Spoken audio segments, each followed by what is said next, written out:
building your brand at your workplace. Now, for a lot of you, you might be like, yeah, it works because you're in business, but we are in corporate, and I don't know how does it apply to me. So I'm going to share with you that particular experience. You don't want to be the best kept secret in your workplace. It absolutely breaks my heart when I see some of the most competent professionals not getting the right kind of opportunities because people don't know about them. I'm right now working with a very senior level client of mine who's just signed up in July. Backstory. So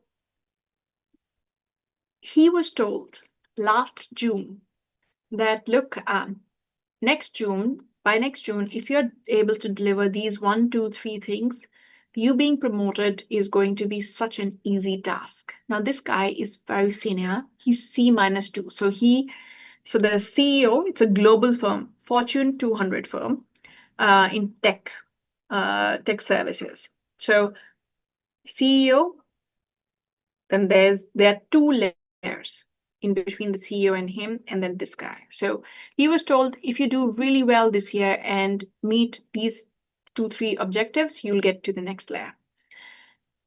His case was presented. Now, at that level, the promotions are not designed only through your direct supervisors. They're not designed only through the geographies you're working with. They're not defined only through your direct teams. So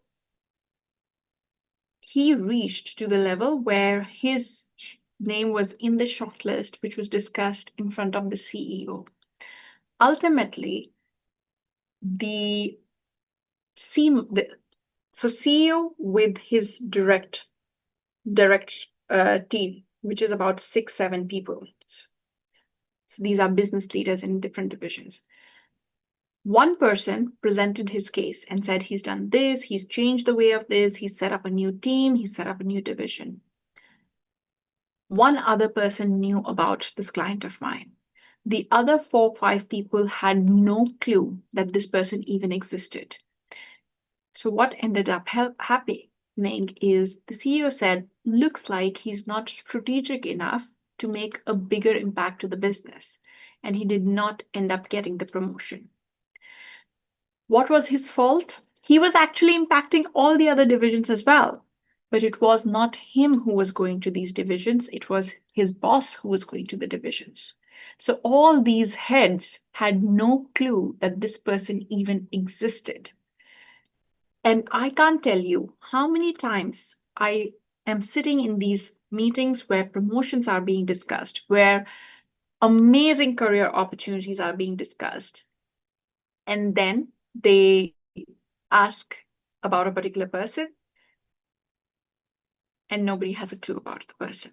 And immediately that promotion is taken off the table. So if you are looking at growing in your career, doing interesting things, not repeating the same thing through every year, you need to be known in your particular organization, not just in your direct team, but other cross functions as well. So with that, let's talk about how do you increase your visibility inside the organization. So I have developed this framework called ECG. It just makes it so much easier to remember. Again, we don't want to focus all the energy to us. I'm amazing, I'm doing this, I'm that. Again, people don't remember. So there are 3 ways of doing it. You can educate other teams, cross-functional teams, different geographies on what you and your team are achieving. What are you trying to do? How can it help them? For everything to make you memorable, it has to be about what's in it for them. How will this particular project, this tool, this assignment, this thing you're doing at work, this new launch you're part of, going to help them in their work, make it easier, make it better, help them make more money, whatever the outcome is. Not the features, the benefits to these people. The second thing you want to look at is collaboration. You are developing something, you're working on something. How could you work with the other teams, other geographies, other people on those things? And the last one is also a bit controversial, getting help, especially from senior people. We think asking for help means we are helpless, but asking for help makes senior people invested in your career. If you follow their advice and keep on updating them after they have given you their advice, they are psychologically now thinking, what can I do to make sure that this person gets success? Because now I've advised this person. I don't want my advice to look like it wasn't valid. So you are psychologically recruiting this person into your success. So getting help is one of the short way. And the more senior you get, the more this person becomes invested in your success. Of course, you have to see if you are just starting out your career, don't go to the CEO, yeah? But at least 2 or 3 levels above to get invested in your career.